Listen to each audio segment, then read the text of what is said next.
Welcome to the special Snowmageddon version of Verdict with Ted Cruz. Ben Ferguson with you, and there's a lot of you that are listening that I know are dealing with the insanity of the freezing rain and the snow. I hope you're enjoying it with your kids, making some memories, but it's a lot going on, Senator. So for everybody out there that is listening, God bless you. Stay warm. Well, stay warm and stay safe. There are power outages across the country. There is snow and ice across about half of the country. The state of Texas is largely engulfed in the winter storm. There's snow and ice up north. You and I, Ben, are both in Houston right now. Houston's still in the 30s, so we haven't had snow or ice. It's supposed to drop to the 20s tonight. Yeah. And look, my counsel to everyone is stay safe. If you don't need to be on icy roads, don't go out on icy roads. Take some time and be home with the kids. Keep your family safe. It's a good excuse to do something with your kids, do something with your wife. Or your husband, and just don't take any unnecessary travel right now. Stay safe, and make sure you keep your family safe. By the way, Senator, have you played this game called Mahjong yet? Do I look like a 90-year-old woman? Okay, I this is what happens. See, you come up with this idea, spend time with your family, play games. And I got suckered into my first ever game of Mahjong. I literally wanted to beat my head against. So if it's offered to you, run is what I'm trying to tell you. I barely made it through a game. It was like watching paint dry, but more painful. So Ben, I'm actually male. So no, I have not played that game. I told you, I got suckered into it. This is what happens. It's like, let's play games. I did this week play a game called poker. You may have heard of it. It's something that men do when they gather. I also got in trouble. This is what happens, okay? I'm glad you brought that up. I got in trouble for teaching my twins who are 6 and my 9-year-old how to play Texas Hold'em with chips. I was like, we're not playing for money. We're just playing for chips.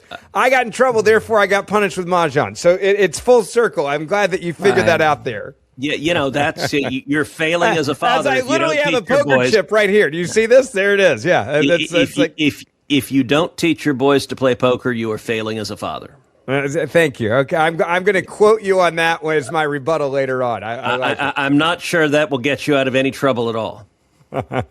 All I know is whoever made Mahjong, I want to get in a bar fight with him. I just want to be on the record for that. It may be the dumbest game I've ever played. Come at me on the comments. I think it's like a 2,000-year-old Chinese woman. Yeah, I believe, and if I found her, it may be the first I'd ever even think about hitting a woman. I just want to. That's how much I hate this game. I'll be on the record. I'm fine with that. You can come at me in the comments section. I'm just saying, if the 2,000-year-old Chinese woman happens to be alive, I'm not sure you want to fight her because there's some weird zombie action going on. That's true. I'll be throwing poker chips at her. I like it. All right, we got a lot to talk about on today's show, and you've been warned, men out there, about Mahjong. Don't take the bait. I don't care how cold it is or how long the power's off or how close the Mahjong table is to the fireplace. Don't take the bait. I want to take a quick moment and talk to you about an incredible organization, and it is called Compassion International, and how you can get involved. I want you to just pause what you're doing for the next 60 seconds, and I want you to imagine Lucy, a 7-year-old. Her stomach often aches with hunger. Her small hands, instead of holding crayons, know only the struggle of survival on dusty streets. School is a distant dream. Medical care, a forgotten hope. Lucy's potential is overshadowed. Her future is dim. But what if someone stepped in? What if there was a way to ignite hope for children just like Lucy? Well, there is. And that is with Compassion International Partners and the local churches that provide children holistic support. More than just food. They receive critical medical care, life-changing education, vital skills training, and spiritual development, all in Jesus' name. And you can empower a child just like Lucy to break free from poverty. I want you to do what I've done and sponsor a child today. You can visit compassion.com. That's compassion.com. We've got a lot. Minneapolis, we got to talk about, Senator, and the chaos there. We also have a government shutdown that's looming apparently over this issue with ICE. Let's go through that real quick. Yeah, let's start with Minneapolis. And listen, everyone who has anything resembling a conscience is horrified by what's happening in Minneapolis. And what I want to call on everyone to do is just ratchet things down. Ratchet the rhetoric down, ratchet the anger down. You know, we are a nation and we're supposed to be one nation. And right now we're seeing a confrontation. Now, look, this is an organized confrontation. This is a deliberate confrontation. We're going to talk about that. But I want to start with the rhetoric that politicians are using on both sides. And the rhetoric, frankly, that people are using, just people on both sides on X are using, where on one side they view every shooting as an absolute tragedy, as evidence that America has become Nazi Germany. On the other side, you see some people that seem pretty eager to celebrate a violent and lethal confrontation with law enforcement. And listen, there are lethal confrontations with law enforcement. They happen, but anytime you have an American who is killed in a confrontation with law enforcement, it is tragic that a life is lost, particularly in this instance. We now have two people, two Americans who've been killed in confrontations with law enforcement who from all appearances are not violent criminals. They don't have long criminal records, or at least if they do, we don't know them right now. There's no indication that they do. And anytime you have an encounter gone wrong that results in a fatality, there is cause for mourning. There is cause for grief. Yeah. That was somebody's mother, that was somebody's brother or sister or father, and that's a tragedy. At the same time, we can ask what has caused these shootings, what has caused these violent encounters. I'll give you an amazing stat, which is in Texas, where you and I both live, there have been anywhere from 6 times to 10 times as many ICE arrests in Texas as there have been in Minnesota. The numbers vary, but according to 2026 reports, Texas has seen approximately 60,000 arrests, ICE arrests, compared to approximately 10,000 in Minnesota. That's one estimate. That there are numbers that vary, but we're not seeing violent confrontations with ICE in Texas. And I think there are a couple of reasons for that. One, the state and local officials are cooperating. Yep. Local police are working with the federal immigration enforcement agents. In Minnesota, the governor, the mayor, the local officials have decided to use Tim Walz's word, go to war with the federal government. Civil war is what they're describing. And you have that governor there over his fence, like yelling and encouraging people to go after ICE. You have Democrat politicians who are behaving with reckless irresponsibility, urging citizens, go out, find ICE, confront ICE, get in their way, frustrate them, block them from arresting violent criminals, from arresting murderers, from arresting gangbangers, from arresting child molesters. And you see those efforts that really the flames being fanned as you use rhetoric calling federal law enforcement officers Nazis or Klansmen or Gestapo. Well, that leads to the temperature going up and up and up.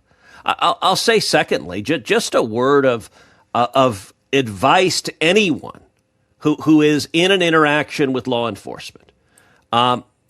Which is don't do anything on your own side to escalate. If you are driving a vehicle, an SUV, and you drive that vehicle directly into a law enforcement agent, the odds are quite significant you will be met with lethal force. That's true in Minnesota. It's true in most places across the country that if you respond to law enforcement with violence, you are risking your own safety and your own life. Likewise, this latest shooting. Look, as we sit here today, we don't know all the facts. And one of the things I would urge people to do is not to just leap to conclusions. Anytime you have an officer-involved shooting, there's always an investigation. That is standard practice in just about any context. And so there'll be an investigation here. You and I have both seen a number of the videos. It is hard to tell from the videos exactly what happened. There's a lot of day after quarterbacking going frame by frame. What I can tell you is this. We know that the individual who lost his life came to the protest. He came to the protest, as has been reported multiple times, with a firearm, with multiple magazines of ammunition. And there was a violent confrontation that ultimately resulted in his being shot and killed. What exactly transpired? I'm going to wait for the investigation to figure that out. There are basic rules that govern when officers, either police or federal law enforcement officers, when they can permissibly use lethal force. They can use lethal force if they reasonably believe that their safety is in danger or the safety of others are in danger. And so they can use lethal force if, in the instance of the first woman who was killed, we saw, and it took a couple of days for it to come out, the video of the ICE agent from his camera, and she clearly drives the vehicle straight into him and hits him. Mm-hmm. And the ICE agent ended up going to the hospital with internal injuries. If you actually run over a law enforcement officer, that is a justifiable use of lethal force. With respect to the most recent incident, it will depend upon the extent to which the agents reasonably believed that the individual posed a threat to them. And he had a gun. There was confusion at the time, and so there needs to be an investigation. Here's what they can't do. What they can't do is if a suspect is fleeing. And by the way, fleeing even if they've committed a crime. There's a classic example of someone steals a television and they're running away with the television. An officer is not allowed to shoot someone in the back, even as if they're committing a crime. Exactly. The Supreme Court has ruled that you cannot use that lethal force to shoot someone in the back when they're fleeing a crime. So whether it is a good shoot or a bad shoot turns on the question of, did the officers reasonably believe that the individual posed a serious threat to themselves or to others? They can intervene if someone is getting ready to hurt somebody else. They can also use lethal force to prevent that. I'll say this also, though. That question will take some time and an investigation to resolve. But the individual who was shot, he could have avoided that risk altogether. All of this. He could have avoided. Number one, he could have chosen not to go to the protest. That's one choice. Yep. Now, you might say, well, he feels passionately that he disagrees with what ICE is doing and he wants to exercise his First Amendment rights. Okay, those are protected. He has that right. Secondly, he could have chosen to go there and not bring a firearm. Now, lots of folks on X are going back and forth saying the Second Amendment, you got a right to bring your gun. And you're right, you do. You do have a right to bring your gun. That being said, if you are going into an environment where there is a reasonable possibility that you will get in a violent confrontation with law enforcement, my advice to everyone, leave your damn gun home. Yeah. If you are anticipating violent confrontation with law enforcement, you're having a gun. If you're wanting to get arrested, if you're wanting to get a mugshot that day, and there's some protesters that go out there and they want to get arrested, and if you're going to fight the police, there's two different types of being arrested. You go back to civil rights, and Martin Luther King was a perfect example of this. Many times they knew they were going to get arrested, but they did it in a very peaceful manner. Fighting police officers while having a firearm on you is always stupid. You're putting your life at risk. As my dad said, we were talking about this, and he's obviously life in law enforcement. I carry a gun. When I'm pulled over, the first thing I do is I tell that police officer I have a gun. Absolutely. I want you to know it. What do you want me to do? I can either take it off, I can put it on the floorboard, it's on my holster, on my waist, whatever. But you have a right to carry a gun. And I think this is one of those things, I think it's important we make it clear. I'm in favor of people carrying a gun. You are as well. What I'm not in favor of is saying that carrying a gun while fighting a cop is somehow protected as part of your Second Amendment. That is not how it works. And there's too many people out there that are like, well, so now you guys are saying you're not in favor of the Second Amendment. No, I'm in favor of the Second Amendment. I'm also in favor of you not fighting law enforcement while having a gun on your person and putting their lives at risk, because you're putting their lives at risk and your own life at risk. I just want to get that off my chest because I've been seeing these internet warriors and they drive me insane. Yeah, and look, just because you have a right to do something doesn't mean that doing it in those circumstances isn't stupid. Yes. If you are anticipating getting in a violent confrontation with police officers, by the way, that's stupid in and of itself. You should not get in a violent confrontation with police officers. But if you are entering an environment where you see that as a reasonable possibility, if you have an IQ that breaks room temperature, any firearm you have, leave it at home. Why?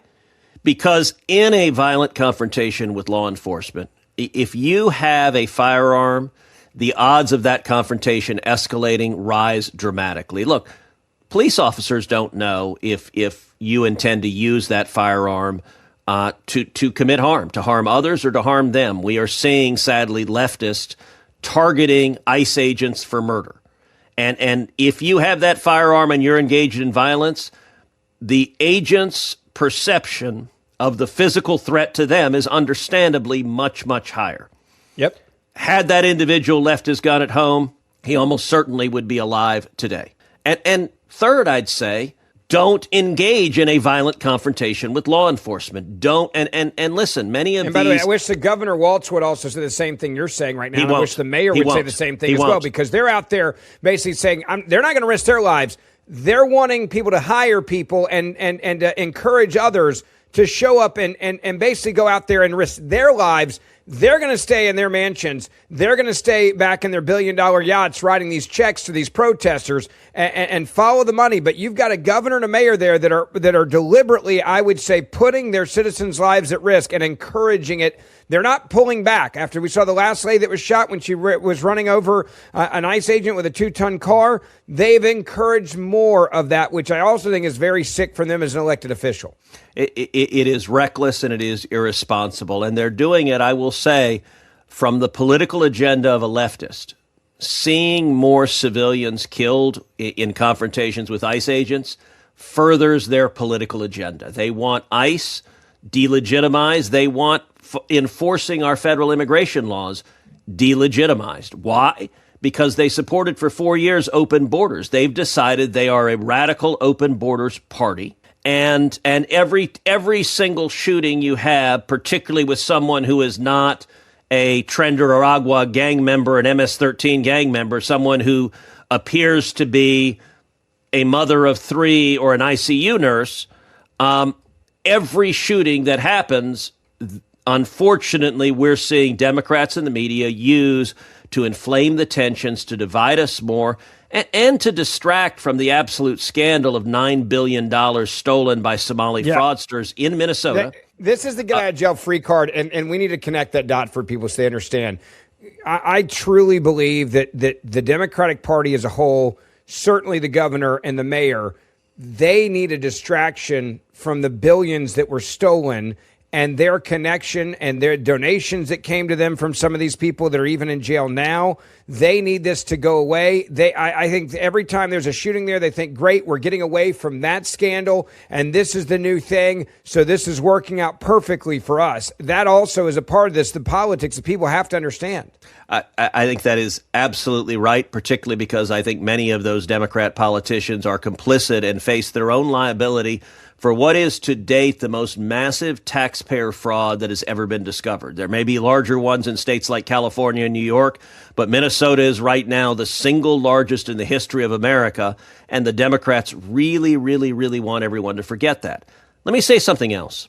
I don't think it's an accident that this is happening in Minneapolis. Minneapolis is where the George Floyd riots began. Yeah. It's where the Black Lives Matter and Antifa riots began, where the looting began, where the firebombing of police cars began, where the violence began. And there has grown up an organized, funded resistance in Minneapolis that operates in many ways like a military force. Operates with intelligence, operates with millions of dollars behind it, operates with surveillance, operates by targeting law enforcement agents, operates by sending people in to deliberately obstruct law enforcement, including you had at one of these instances, one detainee bit the finger off of a law enforcement agent. You had another person who was arrested who had spikes that she was putting to blow the tires out on law enforcement vehicles, and she was arrested with a whole bag full of those. They are engaged in not just peaceful protests, standing there holding a sign, but deliberately active, violent protests designed to stop law enforcement from arresting the criminals. And there's real money behind it. And listen, I would call upon DOJ and the FBI, follow the money in Minnesota. Amen. You see report after report after report of people being surveilled, of people being stopped on the street and asked for their identification, not by law enforcement, but by these rogue militias. And you know, The Democrats and the media were really fond for a long time of using the word insurrection. Yes, they love that word. A violent effort to take over a city is, in fact, an insurrection, sustained, engaged in violence, funded, and we are seeing that. And indeed, I've seen pictures on X of parts of Minnesota where they're building walls and trying to create an autonomous zone. And it is exacerbated by the fact that the Democrat politicians are handcuffing the police so that the local police are not able to do their job. And I'm certain those police are deeply frustrated by the politician bosses that prevent them from doing their job. By the way, what you just said is the perfect segue into the second subject that I want to cover, and that is Democrats right now are trying to find any way they can to fight back and to hurt Donald Trump because approval ratings give you your power in Washington, D.C., especially if you're dealing with rhinos on the House side or even on the Senate side, right? If they look at the poll numbers more than anybody, they want a reason not to stand with President Trump on certain issues. That's how Washington works. And what we're now witnessing is Democrats, I think, feel like this issue plays to their base. It engages their base. And they're now going to use it to justify another government shutdown. This is my opinion. I want to get your thoughts on it because I think that we're headed there for this reason where they're like, hey, we have a justification now for what we want to get rid of ICE. We want to get rid of ICE funding for them. Is that worth shutting the government down over? Are you seeing the way I'm seeing it now that this is where we're headed? Yes, but before we get to shutdown, I want to point out, because politically it's more than just their base. Yes, it is true that these violent protests energize their base, drives turnout, drives fundraising. The crazies get all the more excited, the more violence the left foments. But it's about more than that. It's also about totally capturing the news cycle, taking the fraud and corruption out of the news cycle. That's a totally separate objective that is critically important to them. But there is a third one, Ben, which is not the base of the Democrat Party, but rather moderate women, soccer moms, who may not be deeply politically engaged. And historically, moderate suburban women have been a swing vote. If you look in the last decade, the two most predominant political movements we've seen is that we've seen, number one, blue-collar voters moving right. That's moved Midwestern states. States like Ohio have gotten a lot red. They used to be purple. Ohio's now red. But we've also seen suburban voters, particularly suburban women, moving left. And that's moved what used to be red states to purple. States like Georgia and Arizona, both of them just a few years ago, they had 4 Republican senators from Georgia and Arizona. We now have 4 Democrat senators from Georgia and Arizona. The reason is suburban women in Atlanta and Phoenix move left. The Democrats and the media are seizing on this to tell stories and understand they're looking for not the person that is following every development, but just the person who's living their life and taking in what's happening and seeing a headline, ICE shoots mother of 3. ICE shoots ICU nurse. ICE apprehends 5-year-old child. That story was everywhere. By the way, it's a total lie. It's absolutely false. In fact, what happened is ICE came to apprehend the father. The father ran off and abandoned the 5-year-old child. And understandably, ICE was not going to leave a 5-year-old child alone on the street in the middle of winter. Freezing to death outside. Yeah. I mean, they wouldn't leave him alone, period. But the argument that the left has made, I'm like, let me get this straight. You guys want the kid to be left alone, just to wander the streets of a city and be alone? That's insane. And then in the winter, when they could freeze to death, that's also insane. They actually found the woman, the mother of the child. Yes. It is reported they found the mother of the child. They knocked on the door, tried to give the child back to her. She wouldn't take him. She closed the door and said, no, I won't take him. And so, look, the purpose of that story is not actually factual journalism. It is entirely about telling a story to pull on people's heartstrings and to cause suburban voters who are not paying close attention to say, oh, this has gone too far. If they're shooting moms and nurses and arresting little kids, clearly it's gone too far. This is a political campaign. And tragically, it's a political campaign that is costing people's lives. But because, look, the political campaign is having some real effect. It It is having effect. We saw, John Kasich, speaking of suburban women, we saw John Kasich put out a whole video saying, I'm hurting so much. We must stop arresting illegals. Unfortunately, that's the target audience. And in the world of politics, we've got to realize that we've got to confront the bad stories with stories that are compelling. And it's where tone matters. And I would encourage, look, the administration is doing a fantastic job securing the border. Illegal crossings have dropped 99%. It's phenomenal. They're doing a terrific job going and arresting violent criminals, murderers and rapists and gangbangers, which is why we've seen the murder rate drop 20%. We covered that in the last podcast, that the murder rate has dropped 20% across the country. That's a massive success. What I think the administration could do better is the tone with which they're describing this. That immediately when an incident like this happens, they come out guns blazing, that we took out a violent terrorist, hooray. And the problem is, particularly for someone not paying attention, if you're being told this is a mom of three and there's no indication, she's not waving an ISIS flag or doesn't have a suicide vest around her. Yeah. Escalating the rhetoric doesn't help, and it actually loses credibility. And so I would encourage the administration to be more measured, to recognize the tragedy and to say we don't want anyone's lives to be lost. And the politicians who are pouring gasoline onto this fire, they need to stop. Yeah, I agree with you there. And I also think, look, facts matter. Explaining what happened is very important. The 5-year-old story is a perfect example. All the morning news shows, ABC, NBC, CBS, they led with that story and ran it into the ground that morning that a 5-year-old was detained by ICE, and they didn't correct that story. It's a new year, 2026. You've probably heard the name Bitcoin and cryptocurrency. So the question so many people have is it safe? And is it something that I should be invested in? It's a question I want to get answered for you today. And joining me now to talk about that is the co-founder of Bitcoin IRA, Chris Klein. Chris, I appreciate you being here. And it is pretty cool to see what's happening in the crypto space. It has become normal. It now can be a part of your IRA. The federal government has changed the rules. They're accepting cryptocurrency like it's a stock. Yes, absolutely. And it's really driven itself into a mainstream space. I remember a decade ago when we first started Bitcoin IRA, and everybody was like, are you crazy, kid? You're putting Bitcoin in retirement accounts. Is this even possible? And you fast forward to where we're at today, where countries are building stockpiles, corporations are building stockpiles. Strategy, for example, is pretty much its entire business models around this.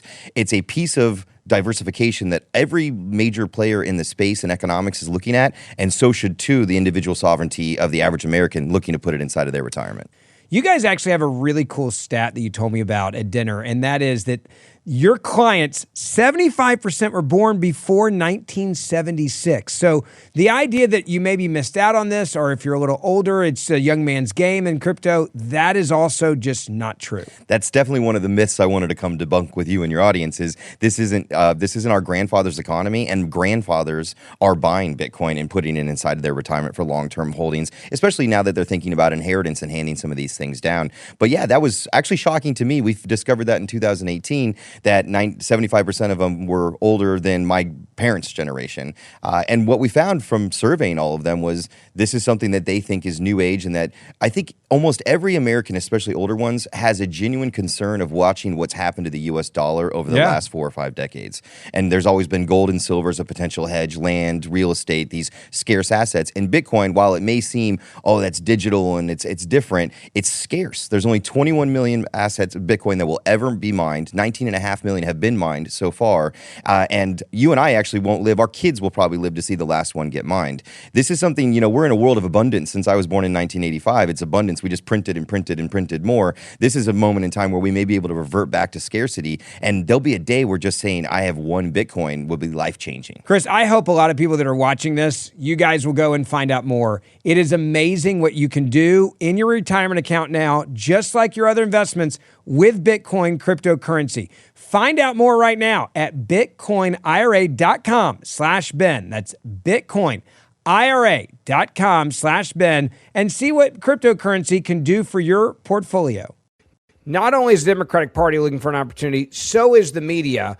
And they now believe that like this civil war and hold this flag up is, and plan it is we as Democrats were willing to shut down the government to defund ICE. That's going to be the premise, is what I've been told from many in the media that I've talked to and some of my friends on the left. They're like, yeah, we're going to shut down. We're justified this time way more than we were last time. Yep. Last time we really weren't justified very much in shutting down the government, but we tried it anyway. Now they actually feel emboldened. Do you think a government shutdown is going to come, yes or no? Yes, 100% yes. Okay, Look, and it's going to be tied to this issue, right? Yes, okay. 100%. The last government shutdown, which was the longest government shutdown in U.S. history, Chuck Schumer and the Democrats forced through, really to show his radical base that he was fighting because he's scared of being primaried by AOC. But they also did it to tee up the issue of health care and the cost of health insurance premiums. Mind you, the premiums have skyrocketed because of Obamacare, because of their policy. But they did the shutdown. It was entirely with an eye towards November that they say, look, we fought like crazy on health insurance and the mean Republicans didn't give us what we wanted, which was $50 billion in corporate welfare subsidies to giant health insurance companies. And that's why your health insurance has gone up. Now, that's factually wrong. But it is a political narrative they're telling here. They are going to tell the narrative, we will not fund ICE under any circumstances, and we will shut the government down. And by the way, the media covered for them so much, their base was so happy with the shutdown, I think they perceive very few downsides to shutting the government down. Now, this shutdown that will happen on January 30th will likely be smaller than the previous one. And the reason is we've funded some parts. Explain why, because does that mean they're being more strategic in how they're doing it? Or explain that. Okay. No, between the two, we have passed some appropriations bills. So once appropriations bills are passed, those departments are funding. So ag, the Department of Agriculture is funded. And so everything that goes through ag is funded. CJS, Commerce, Justice, and Science, that is funded. Energy is funded. Water is funded. Interior, Environment, Ledge Branch, Military Construction, and the VA. All of those are funded. So the shutdown will not impact any of those. So what would a shutdown impact? It would impact Defense, the Department of War. It would impact the Department of Labor. It would impact HHS. It would impact the Department of Education. It would impact the Department of Transportation and Housing and Urban Development. It would impact the SEC, the FCC, the independent agencies, and it would impact DHS, the Department of Homeland Security, and ICE directly under that. And I think you're going to see the Democrats force a shutdown. And actually, you don't have to take my words for it. Here, let me read for you what Schumer tweeted out to the world. He said, quote, "What's happening in Minnesota is appalling and unacceptable in any American city. Democrats sought common sense reforms in the Department of Homeland Security spending bill. But because of Republicans' refusal to stand up to President Trump, the DHS bill is woefully inadequate to rein in the abuses of ICE. I will vote no. Senate Democrats will not provide the votes to proceed to the appropriations bill if the DHS funding bill is included." There he is, explicitly, unequivocally threatening a shutdown. I think that's what we're going to see come January 30th. Well, and by the way, he's not the only one. So Elizabeth Warren was responding to another tweet. I want to read it. It was just the tweet she was responding to give it context. Says, reminder, DHS legislation that funds ICE at current levels without policy restrictions is in the Senate and needs 60 votes to pass. Deadline is next Friday. Elizabeth Warren puts that out there with this, and she says, quote, "I'm a hell no, not a penny more for ICE.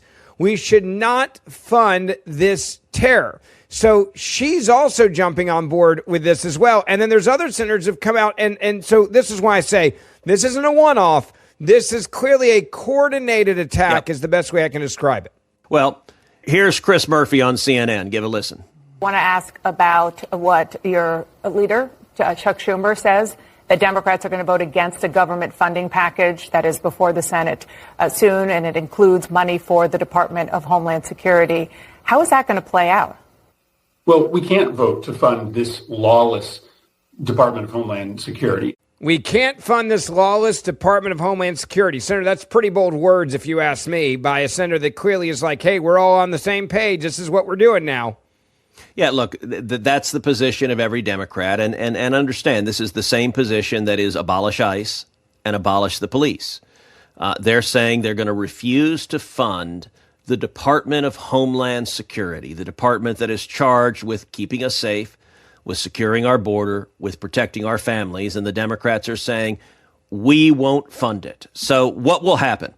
I think there's a chance we see Congress put together an appropriations package that funds everything but DHS. That might pass. Okay. In terms of DHS, I think the Democrats are going to force a shutdown, and I think they want it to be extended. And in order so this is not a short one, to be clear. You think they want this to be painful, almost like they're running in the midterms on this issue of ICE? I think they want to be able to tell their base, we are defunding ICE, we are abolishing ICE, we are against law enforcement, we're with the criminals. That's their messaging. It is incredible. We're going to keep covering it. I can promise you that. We're going to keep exposing it. I go back to the issue of follow the money here. That's something I'm certainly interested in, and many other Americans as well. So don't forget, we do this show Monday, Wednesday, Friday. Hit that subscribe or auto-download button and make sure you do not miss an episode. Plus, the majority of the episodes now are on Facebook and on YouTube, so you can watch them there. If you're a YouTube watcher, just put in Verdict with Ted Cruz as well, and you can watch this episode there as well. And the Senator and I will see you. Oh, one other thing. Let me just say this.